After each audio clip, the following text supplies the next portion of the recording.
Bonjour et bienvenue dans cette formation destinée aux administrateurs des sociétés de logement de service public. Cette série de capsules a été conçue pour vous offrir une vision claire, structurée et actualisée des grands principes qui régissent aujourd'hui l'allocation des logements publics en Wallonie. Depuis le dépôt de la candidature jusqu'à la fin du bail, en passant par le calcul du loyer ou la gestion des mutations, chaque étape vous sera expliquée par nos collègues spécialisés dans chacune des matières. Vous découvrirez dans cette vidéo également les dernières réformes, notamment celle d'avril 2024, qui renforcent notre volonté de transparence, d'équité et de bonne gestion publique. Cette présentation ne se veut pas exhaustive, la matière est vaste, encadrée par de nombreuses règles et les situations rencontrées sur le terrain sont souvent variées. L'objectif ici est de vous offrir un aperçu structuré pour mieux comprendre les grands principes qui encadrent l'activité locative des sociétés de logement. Avant de parler du fonctionnement du bail, du calcul du loyer ou des mutations, il est essentiel de comprendre comment les familles accèdent à un logement social. Cette première partie vous présente les conditions d'admission, le fonctionnement du système de candidature unique et les logiques de priorité mises en place pour répondre au mieux aux besoins des ménages wallons en situation précaire.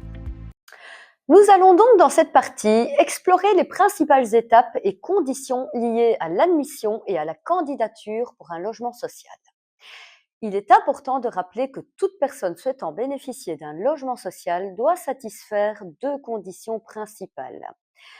La première condition, ce sont les revenus imposables. Les revenus imposables ne doivent pas dépasser un certain seuil qui varie en fonction du statut du ménage, que la personne soit seule, en couple ou une famille avec des enfants à charge. La deuxième condition, c'est la situation immobilière. Le candidat ne peut être ni propriétaire ni usufruitier d'un logement, à l'exception d'un bien non améliorable, inhabitable ou mis en gestion par un opérateur immobilier. Ces conditions doivent également être respectées durant toute la durée du bail. La Société wallonne du logement et les sociétés de logement ont pour but de veiller à ce qu'un maximum de logements sociaux soient attribués aux candidats locataires. Pour réaliser cet objectif, il a été mis en place le système de candidature unique qui permet à toute personne de prétendre à l'obtention d'un logement social tout en évitant les duplications de candidatures. Pour rappel, le candidat locataire ne doit s'inscrire qu'auprès d'une seule société de logement qui deviendra alors sa société de référence. Il a également le droit de choisir un maximum de 5 communes, sections de communes ou quartiers. Pour les sociétés de logement où des quartiers ont été bien définis, qu'il classe alors par ordre de préférence. Depuis le 1er avril 2024, le candidat locataire peut également choisir entre une maison ou un appartement. Et les sociétés de logement sont tenues de proposer alors un logement correspondant à leur choix. Lorsqu'on lui attribue un logement social, sa candidature prend alors fin. De plus, il existe 3 autres motifs qui peuvent mener à la fin de la candidature, c'est-à-dire le refus de logement, 2 propositions de logement sera égal à 6 mois de radiation, le non-renouvellement et les informations inexactes. Néanmoins, les offres de logements sociaux disponibles dans le parc locatif des sociétés de logement ne parviennent pas à satisfaire toutes les demandes des candidats locataires. Premièrement, il convient de noter que le nombre de candidatures s'élève à environ 44 000. Depuis la période du Covid, on observe une augmentation constante des candidatures, succédant à une baisse naturelle durant la pandémie. Un phénomène similaire s'applique aux attributions qui ont également connu une croissance continue depuis cette période. Ainsi, le nombre de candidatures valides est passé de 37 475 en 2020 à 44 491 en 2023, soit une augmentation de 18,73%. Quant aux attributions, elles sont passées de 3 654 en 2020 à 4 544 en 2023, représentant ainsi une hausse de 24,42%. Deuxièmement, nous constatons également que plus de 40% des candidats locataires demandent un logement social une chambre. Ces candidats locataires sont soit des hommes isolés, représentant environ 26% des candidatures, soit des femmes seules, représentant quant à elles 20% des candidatures, et ou soit des couples sans enfants, comptant pour environ 7% des candidatures. Néanmoins, nous remarquons que les logements sociaux une chambre représentent que seulement 19% du parc locatif des SLSP. A contrario, les logements 3 chambres représentent 42% du parc locatif des sociétés de logement. Mais seulement 16% des candidats locataires sont demandeurs de ce type de logement. Nous pouvons interpréter ces résultats comme une difficulté du parc locatif des sociétés de répondre aux besoins d'une grande partie des locataires. En somme, nous observons que l'augmentation des demandes de candidats locataires ainsi que la difficulté de leur fournir un logement social une chambre représente un obstacle considérable à l'efficience du processus d'attribution de logement social. Mais qu'en est-il réellement du processus d'attribution ? Un comité d'attribution attribue les logements sociaux selon la réglementation en vigueur et les points de priorité des candidats locataires tels que définis par le gouvernement. En d'autres mots, ils ont pour but d'attribuer les logements vacants proportionnés aux candidats les mieux placés dans la liste d'attribution. Cela implique que la place d'un candidat locataire dans la liste d'attente dépend de son ancienneté et de sa situation sociale et familiale. Cette situation est prise en compte pour le calcul des points de priorité. Les points de priorité allant de 2 à 5 sont accordés à des situations sociales et ou familiales bien précises. Les candidats locataires reçoivent également des points d'ancienneté, 1 point par année d'ancienneté de la candidature avec un maximum de 6 points au total. Depuis le 1er avril 2024, le tableau des points de priorité a été adapté. 3 points de priorité sont toujours octroyés aux ménages dont un membre est reconnu handicapé. Dans un souci d'égalité de traitement, ces 3 points de priorité sont également octroyés aux ménages dont un membre est atteint d'une maladie dégénérative conduisant inévitablement à une déficience motrice attestée par un médecin spécialiste. Une autre modification concerne la priorité qui accordait des points aux personnes victimes de violences intrafamiliales. Cette priorité a été revue et simplifiée.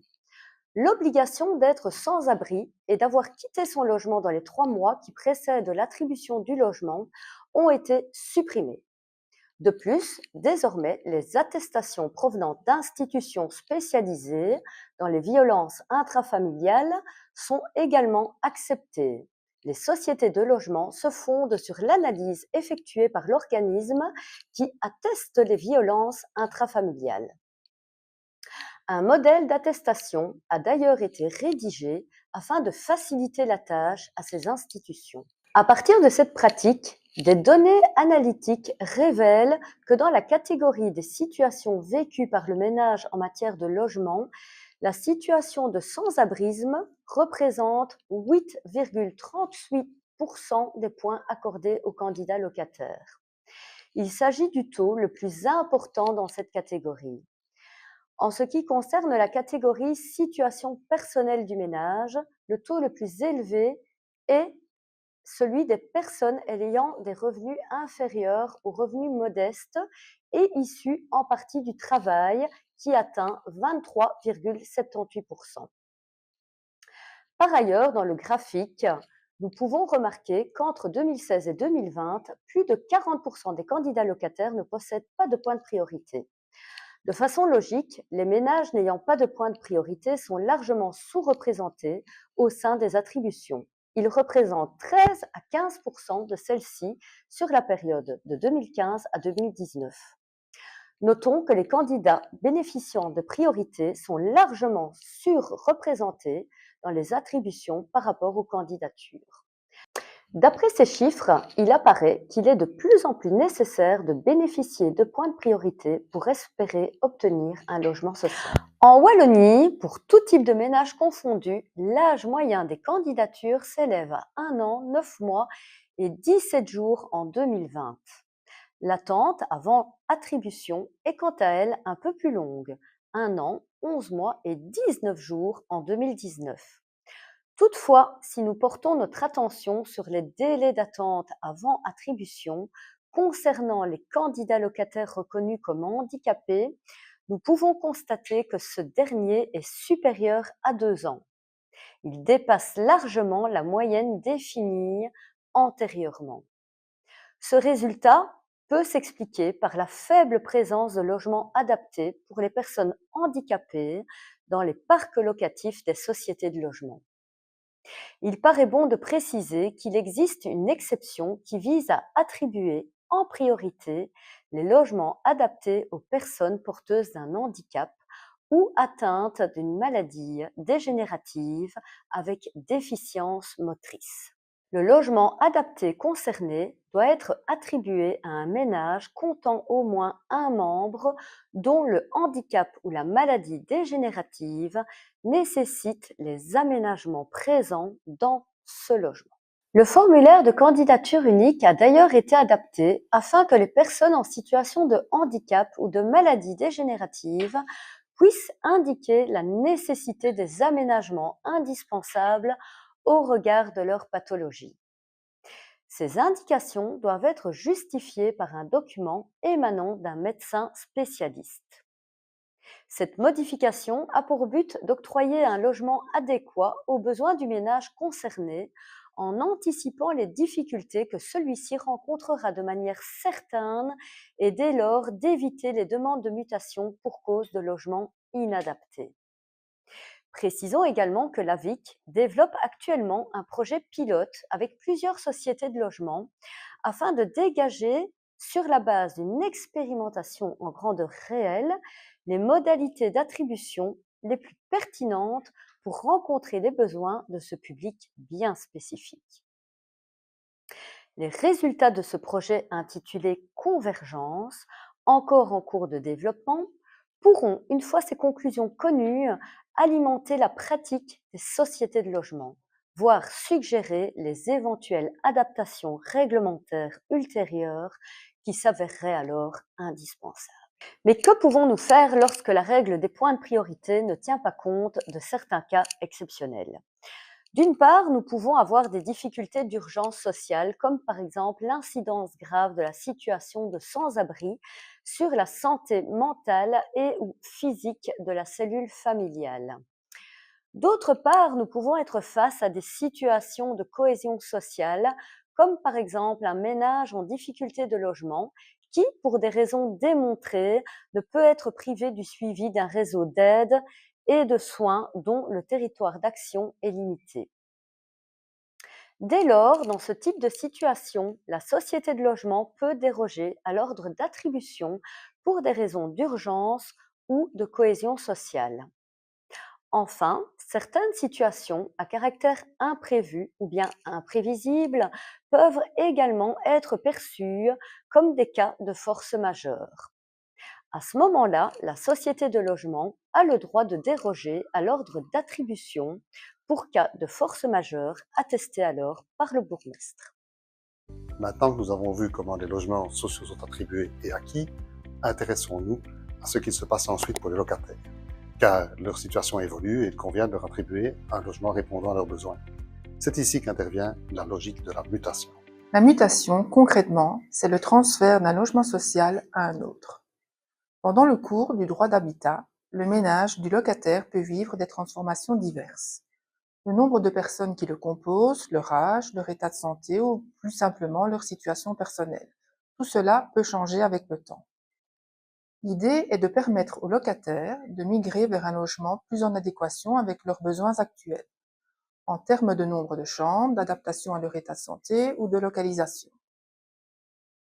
Tout locataire a donc le droit de demander une mutation vers un autre logement, quelle que soit la raison de cette demande. L'objectif du système de mutation est aussi d'aboutir à la rationalisation du parc locatif social en faisant concorder autant que possible les différents besoins des locataires avec les types et situations de logements existants au sein du parc. Il y a vraiment cette idée d'équilibre entre les souhaits des ménages locataires, c'est-à-dire qu'est-ce que les locataires voudraient avoir idéalement en termes de logement et la rationalisation du parc. c'est-à-dire qu'est-ce qui existe, qu'est-ce qui est disponible concrètement au sein du parc d'une société. Dernière précision concernant la mutation. On ne peut muter qu'au sein du parc d'une même société. Il n'y a pas de mutation intersociété. Si un locataire souhaite obtenir un logement dans une commune desservie par une autre société, il doit réintroduire une candidature classique. En principe, un ménage locataire d'un logement social ne peut introduire de demande de mutation pour convenance personnelle durant les 3 premières années de son bail. Ce moratoire vise à assurer une certaine stabilité dans l'occupation des logements sociaux. Toutefois, des exceptions sont prévues à ce principe.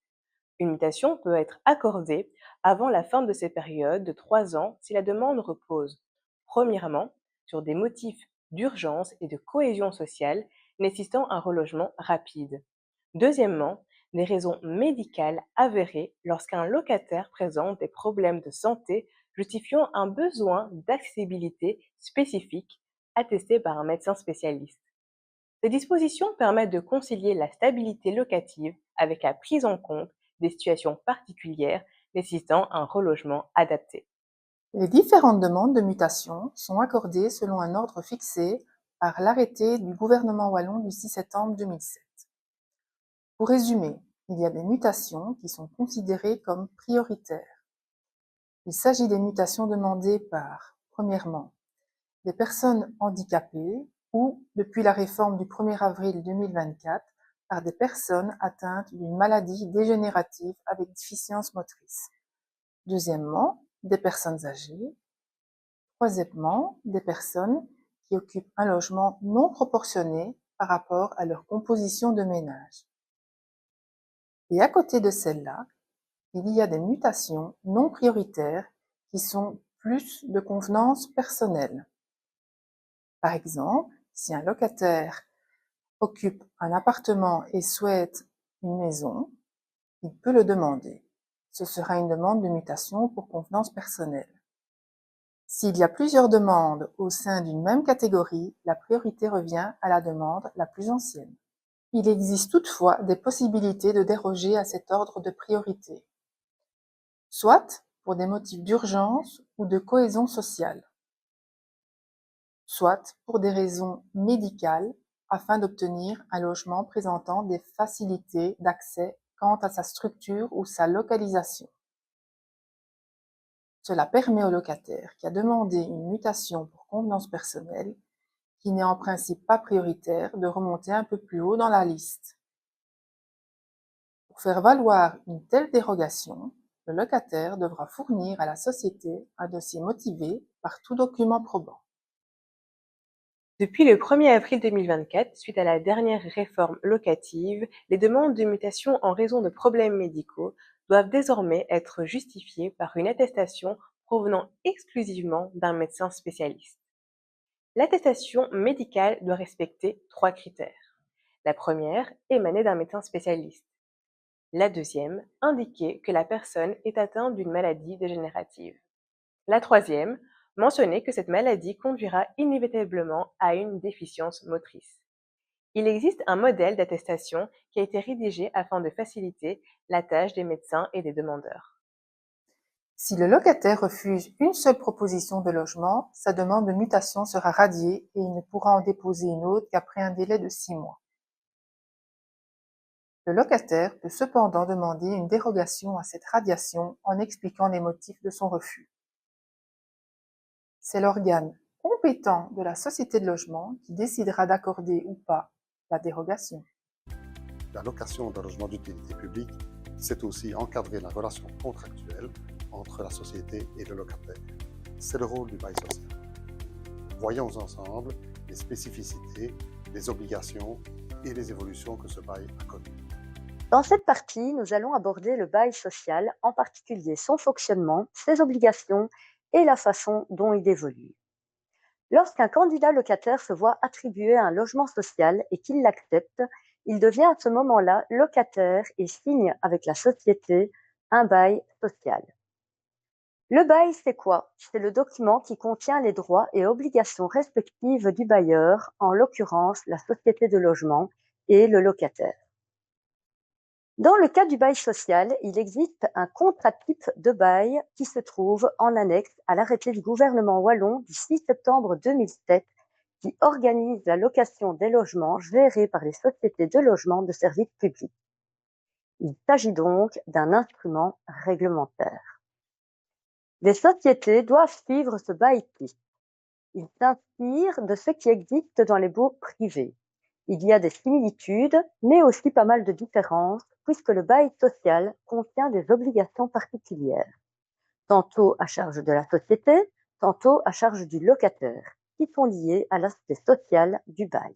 Il faut savoir que ce bail type a évolué au fil du temps avec les changements de réglementation. Pourquoi ? Parce qu'au fil des ans, le nombre de logements sociaux augmente relativement peu, alors que dans le même temps, il y a une augmentation constante du nombre de candidatures. Cela engendre donc un taux de rotation très bas au niveau des locataires et une pression de plus en plus importante sur les logements sociaux en Wallonie.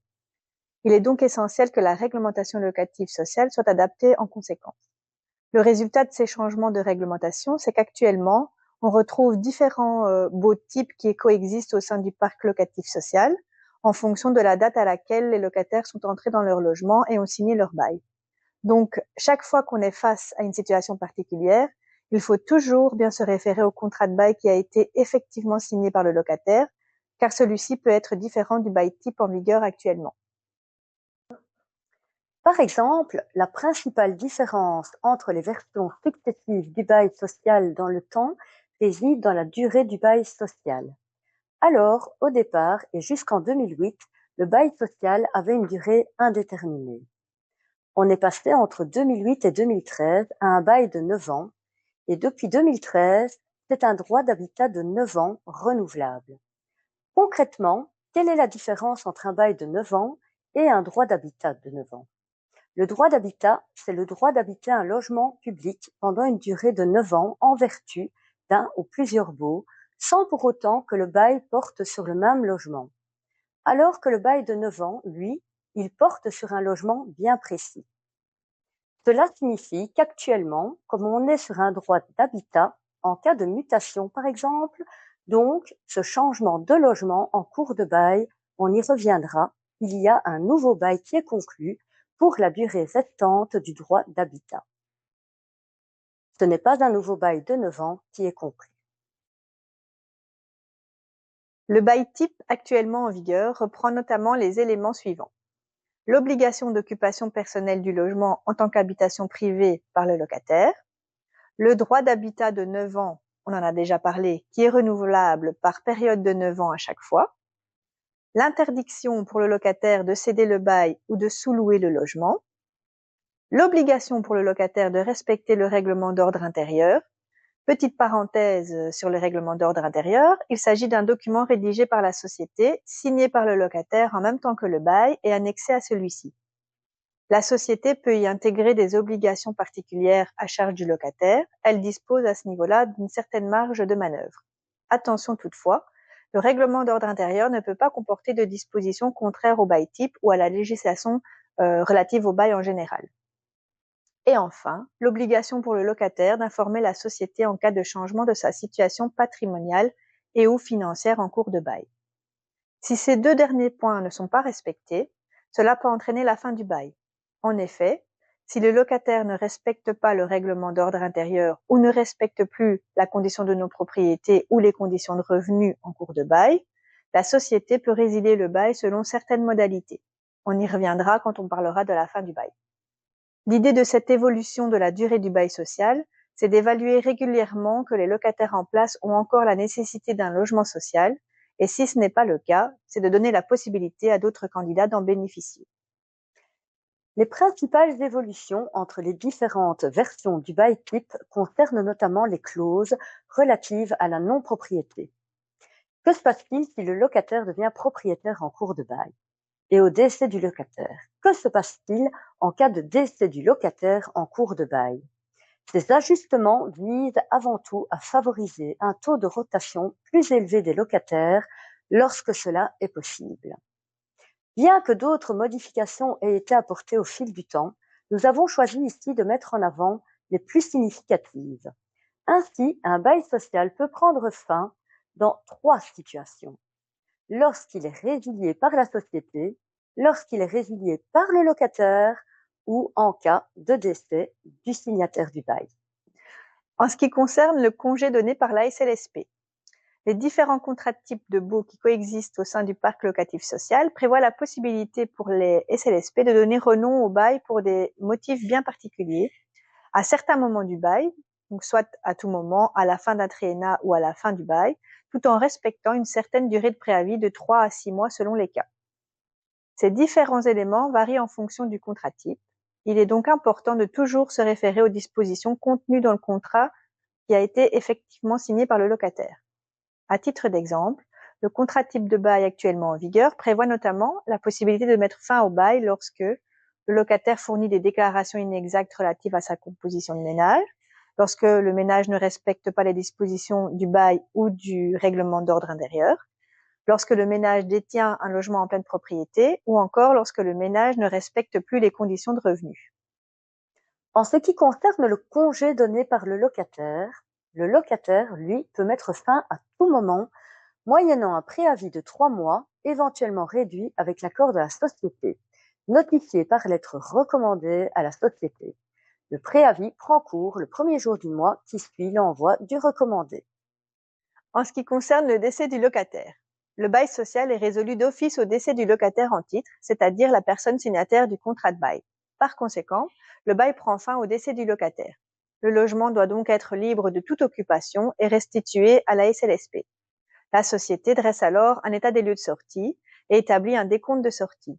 La garantie locative est restituée à la succession du locataire décédé, déduction faite des sommes dont la succession lui reste éventuellement redevable. Cependant, il arrive fréquemment qu'au décès du locataire, le logement soit occupé par d'autres membres du ménage non signataires du bail. Ces personnes sont alors considérées comme des occupants sans titre ni droit. Depuis le 1er octobre 2024, la situation de ces occupants est réglementée. En effet, il est désormais possible d'avoir accès à une solution de relogement pour les occupants qui sont domiciliés dans le logement depuis au moins 18 mois au moment du décès, ont été déclarés par la SLSP ou rencontrent les conditions d'accès au logement social. Les possibilités de relogement prévues sont applicables en fonction de plusieurs critères et notamment du fait que le logement occupé soit proportionné ou non à la composition du ménage. La solution de relogement pourra donc consister en la signature d'un nouveau contrat de bail si le logement occupé est proportionné ou si la société dispose d'un logement proportionné vacant, ou en la signature d'une convention d'occupation précaire dans l'attente d'un logement proportionné. La société proposera donc un logement aux occupants sous convention précaire lorsqu'un logement proportionné sera disponible. Si les occupants refusent la proposition de logement faite par la SLSP, celle-ci met fin à la convention d'occupation précaire. Une seule exception à ce principe, la société ne met pas fin à la convention d'occupation précaire si les occupants justifient le refus du logement par de justes motifs. Dans ce cas, la convention d'occupation précaire perdure jusqu'à ce que la SLSP propose un nouveau logement proportionné. En cas de contestation de la décision de la SLSP relative au motif du refus, la chambre de recours instituée auprès de la SEL est compétente. Au cœur du fonctionnement du logement public, le calcul du loyer. Il doit être juste, soutenable et basé sur des critères clairs. Cette partie vous permet d'en comprendre la logique et les règles. Nous allons donc détailler les éléments qui influencent le calcul du loyer social, ainsi que les limitations, les réductions et les mécanismes de révision appliqués. La formule de calcul de loyer est la suivante. Comme vous pouvez le constater, la formule semble très complexe, mais ce qu'il faut surtout retenir, c'est que cette formule prend en compte d'une part l'impact de la valeur du logement et d'autre part, elle prend en compte l'impact des revenus du ménage locataire. Deux principales limitations encadrent le loyer social. La limitation du loyer social à 20% des revenus du ménage.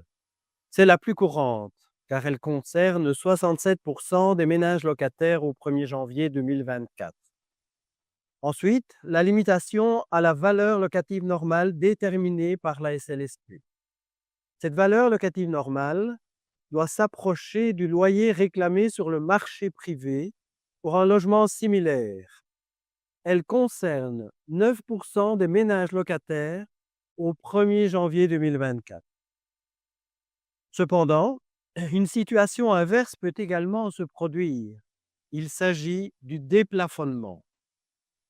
Il est appliqué lorsque les revenus du ménage dépassent de plus de 20% ceux d'un ménage de catégorie 2 pendant au moins un an. Dans ce cas, c'est le loyer issu de la formule générale qui s'applique, sans limitation à 20% des revenus annuels ou à la valeur locative normale, mais avec toutefois un maximum fixé à 125% de la valeur locative normale du logement. Ce déplafonnement reste marginal, ne représentant que 0,14% des ménages locataires au 1er janvier 2024. En conclusion, il est important de signaler que ces limitations concernent un peu plus de 75% des ménages locataires, rendant le calcul du loyer principalement déterminé par une règle d'exception. C'est probablement une des raisons pour lesquelles de multiples projets de réforme de cette formule de calcul du loyer social ont été menés ces dernières décennies, mais sans aboutir jusqu'à présent. Le loyer peut également être réduit en fonction de la charge de famille. Voici la tarification prévue pour l'année 2025.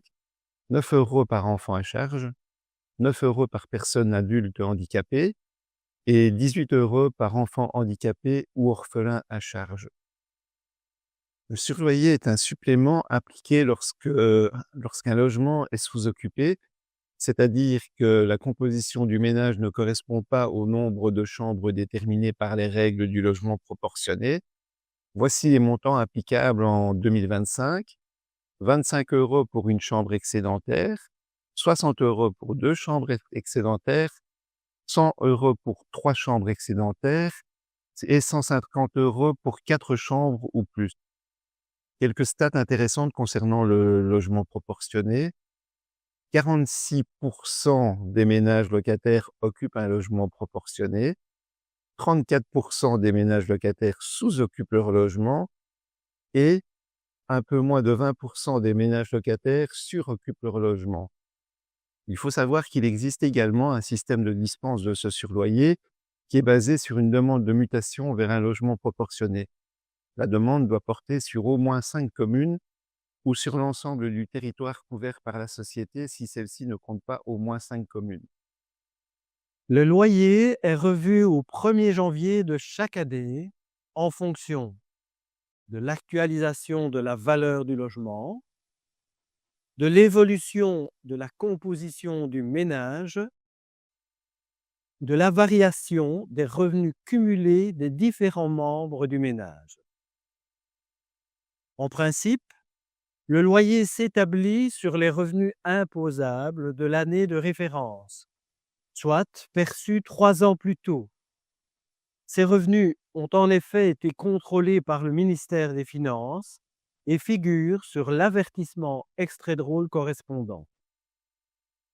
Toutefois, pour éviter que le locataire ne doive payer un loyer établi sur la base de données anciennes qui ne sont plus d'actualité, la règle prévoit d'établir le loyer sur la base d'une estimation des revenus actuels du locataire, lorsque ceux-ci diffèrent d'au moins 15% de ceux de l'année de référence. En cours d'année, le locataire doit avertir la société de logement. Si ces revenus varient d'au moins 15% par rapport aux revenus annuels qui figurent sur la fiche du dernier loyer établi. Il doit également avertir sa société de logement si sa composition de ménage a changé. Un nouveau loyer sera alors calculé en fonction des nouvelles données enregistrées et appliqué le premier jour du mois qui suit l'augmentation des revenus ou le premier jour du mois qui suit la notification par le locataire de la diminution de ses revenus. Les montants des garanties locatives sont réglementés et varient selon le type de logement. Voici les montants pour l'année 2025. 470 € pour les studios, 720 € pour les appartements et 970 € pour les maisons. Ces garanties sont centralisées à la Société wallonne du logement et peuvent être constituées progressivement, 50% initialement, puis le solde en 12 mois maximum. Les charges locatives représentent les dépenses réelles engagées par la société pour l'entretien du logement et des parties communes. Elles incluent notamment les charges énergétiques des parties communes, en cas de chauffage collectif par exemple. Elles incluent également l'entretien des communs, des espaces verts et des ascenseurs. Ces charges sont généralement prélevées via un système de provisionnement mensuel, avec bien évidemment une régularisation annuelle. À noter que les dépenses liées à l'entretien locatif normal sont à la charge du locataire. C'est l'AGOE du 25 février 1999 portant réglementation des charges locatives à la location des logements gérés par la SUL ou par les SLSP qui réglemente cette matière, notamment en dressant la liste exhaustive des charges qui peuvent être mises à la charge des locataires. Cet arrêté mériterait d'être remanié sur certains points, car il n'est plus en phase avec les normes techniques actuelles de construction des logements. Enfin, quelques statistiques sur les loyers au 1er janvier 2024, sur les loyers sociaux. Le loyer social moyen s'élève à 352 € sans le surloyer. Pour un appartement une chambre, c'est 287 € de moyenne. Pour un appartement 2 chambres, c'est 332 € de moyenne. Pour un appartement 3 chambres, c'est 354 € de moyenne de loyer. Concernant les maisons, pour une maison une chambre, c'est 300 € de moyenne. Pour une maison 2 chambres, c'est 353 € de moyenne. Et pour une maison 3 chambres, c'est 386 € de moyenne.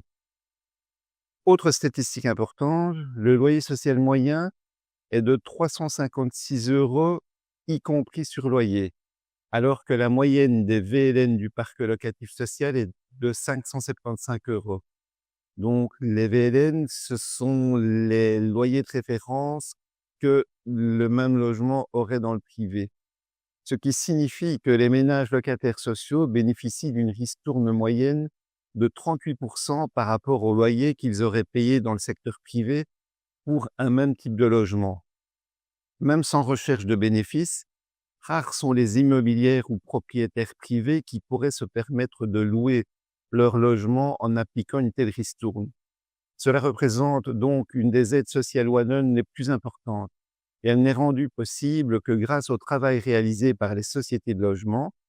Il est donc vital que le secteur continue à être soutenu publiquement. Mais il ne faut surtout pas oublier que si les locataires sont les premiers bénéficiaires du logement public, ils en sont aussi les premiers contributeurs du système. L'enjeu est donc majeur pour la Wallonie et pour l'ensemble du secteur. En parallèle du loyer social classique, un autre régime existe pour répondre à des besoins spécifiques et soutenir la mixité sociale. Il s'agit du loyer d'équilibre. Découvrons ensemble en quoi il consiste et comment il est encadré. Dans cette partie, nous allons aborder le logement à loyer d'équilibre. Le loyer d'équilibre est un régime d'exception applicable à des logements subventionnés en tant que logements sociaux ou moyens. Le nombre de ces logements est limité par le gouvernement. Le quota de logements pouvant être loués au loyer d'équilibre ne sera désormais plus lié au programme de vente comme auparavant, mais au nombre de ménages occupant un logement d'utilité publique appartenant à une société dans la commune considérée. Un quota distinct sera donc établi pour chaque commune gérée par une société. Le pourcentage de logements susceptibles d'être loués au loyer d'équilibre variera selon la commune gérée par la société. Si le pourcentage de ménages occupant un logement d'utilité publique est inférieur à 5%, la société peut louer à loyer d'équilibre un maximum de 7,5% de ses logements sociaux et moyens. Si ce pourcentage est compris entre 5 et 9,9%, ce maximum passe à 10%. Si ce pourcentage est supérieur ou égal à 10%, le pourcentage de logements à loyer d'équilibre peut aller jusqu'à 20%. La réforme de 2024 a introduit des mesures pour éviter des dépassements de quotas dans l'affectation des logements à loyer d'équilibre.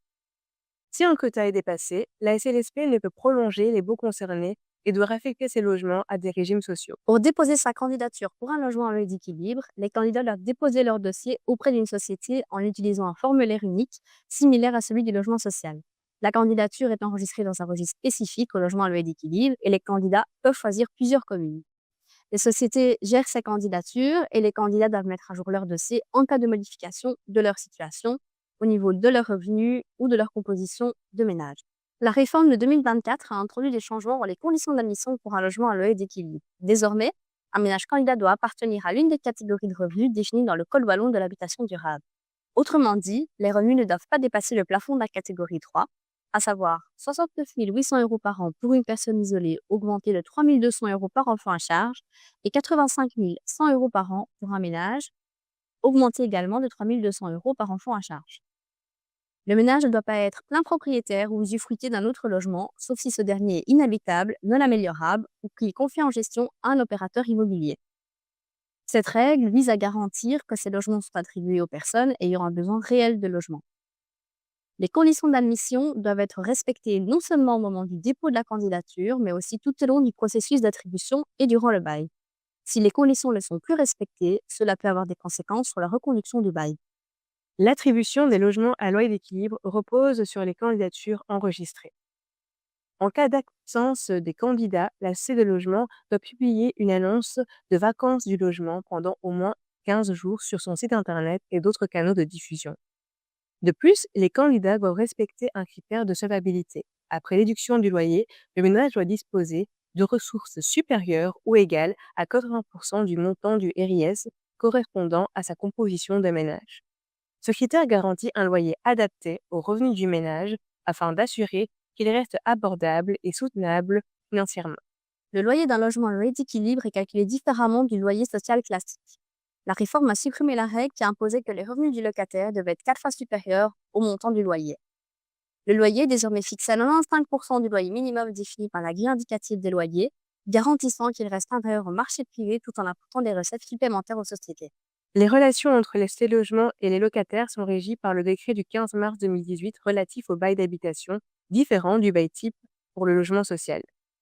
Une fois le logement attribué, un contrat de bail est signé entre l'acheté logement et le locataire. Ce bail précise les droits et les obligations des deux parties, incluant la durée du bail et le montant du loyer. Enfin, parce que des désaccords peuvent survenir, il est essentiel de connaître les voies de recours. Cette dernière partie vous présente les mécanismes mis en place pour résoudre les conflits entre les locataires ou les candidats locataires et les sociétés de logement. Pour cette dernière partie, nous avons choisi de changer légèrement de format.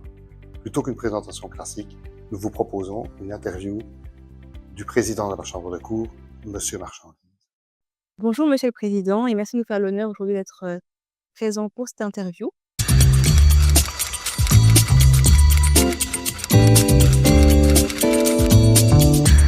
La première démarche pour un locataire ou un candidat locataire, c'est de s'adresser à cette société de logement parce que des arrangements amiables sont toujours possibles et nous constatons d'ailleurs qu'à la Chambre de recours, beaucoup de sociétés ne viennent jamais en recours, ce qui signifie qu'ils trouvent des arrangements à l'intérieur de la société. Une deuxième solution, c'est de s'adresser à la SOL, la Société Wallonne du Logement, démarche gratuite. Il y a plusieurs services qui peuvent être utiles. Un service de contact usager qui peut faire des médiations et qui a une permanence le lundi et le jeudi de 9h à 12h. Ou bien le service de support à la réglementation locative qui a un appui réglementaire aux services internes et externes, l'action sociale, la communication, la direction générale, les commissaires ou le cabinet du ministre. Ensuite, il y a la possibilité de vous adresser au médiateur, un médiateur de la Fédération Wallonie-Bruxelles, et c'est aussi une démarche gratuite. Il y a une démarche qui est alors beaucoup plus coûteuse, c'est celle d'introduire un recours en annulation, une demande de suspension au Conseil d'État, mais c'est des procédures longues et qui nécessitent la présence d'un avocat. Et enfin, il y a la chambre de recours qui examine les recours des locataires et des candidats locataires.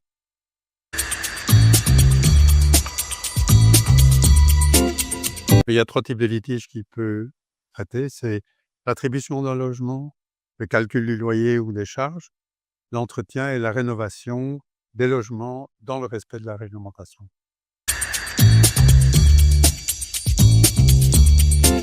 Mais d'après ce qui m'est donné comme information, les réclamations et les demandes de renseignements concernent les demandes de logement, les problèmes techniques, les demandes de mutation et les calculs de loyer.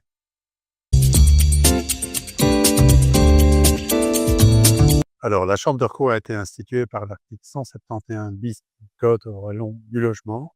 Sa composition est de 5 membres. Le président est un magistrat effectif ou retraité, un représentant de société de logement, un représentant des locataires, un représentant de la SUL et un représentant de l'administration. Alors, sa compétence, elle est prévue par l'article 8 de l'arrêté du gouvernement wallon et il permet des recours sur un refus d'admission ou de confirmation d'une candidature. Deuxième situation, quand le logement n'a pas été attribué conformément aux dispositions des articles 18 à 23.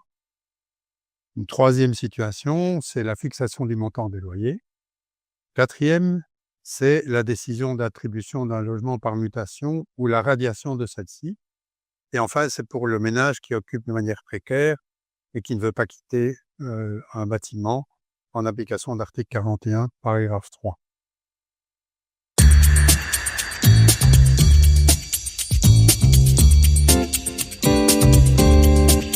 Alors, la démarche, elle est très importante. Il doit adresser d'abord un premier recours à la société de logement, sa société de logement, par voie de courrier recommandé. Parce que s'il ne fait pas cette démarche préalable, un recours devant la chambre de recours est irrecevable. Je pense que la Société wallonne de logement a envoyé à toutes les sociétés de logement un document qui clarifie cette procédure qui est parfois un peu compliquée. En 2024, il y a eu 247 recours devant la Chambre et parmi ceux qui étaient recevables, 50% étaient déclarés fondés, les 50 autres non fondés. Il y a 3 situations où la décision de la société ne concerne pas la chambre de recours, mais au contraire le juge de paix. C'est par exemple s'il y a une contestation en matière des charges locatives, s'il y a des troubles de jouissance dans le logement qui est pas conforme à ce qu'il devrait être, ou s'il y a un différend sur la résiliation du bail, par exemple sur la validité du renom. Dans ces cas-là, ils doivent s'adresser à la justice de paix. Cette formation vous a permis d'aborder l'ensemble des aspects liés à la gestion du logement public en Wallonie, depuis les conditions d'admission et les logiques d'attribution, jusqu'aux questions sensibles du calcul du loyer ou de la fin du bail. Vous avez découvert également les dispositifs plus spécifiques, comme les mutations, les logements d'équilibre ou encore les voies de recours en cas de litige.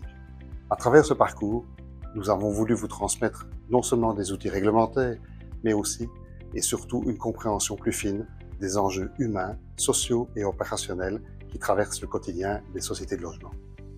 En tant qu'administrateur, il ne vous est pas demandé de maîtriser tous les détails techniques ou juridiques. Grâce à cette capsule, vous disposez désormais de repères pour mieux appréhender votre rôle et poser un regard éclairé sur les enjeux liés à l'attribution et à la gestion des logements. Sachez que les SLSP s'appuient sur des équipes formées et compétentes pour mettre en œuvre ces règles et que la SEL reste à votre entière disposition pour vous accompagner et répondre à vos questions. Nous espérons que ces capsules vous auront permis d'y voir un peu plus clair et de mieux appréhender la complexité, mais aussi la cohérence de notre système de logement public. Merci pour votre attention et à très bientôt.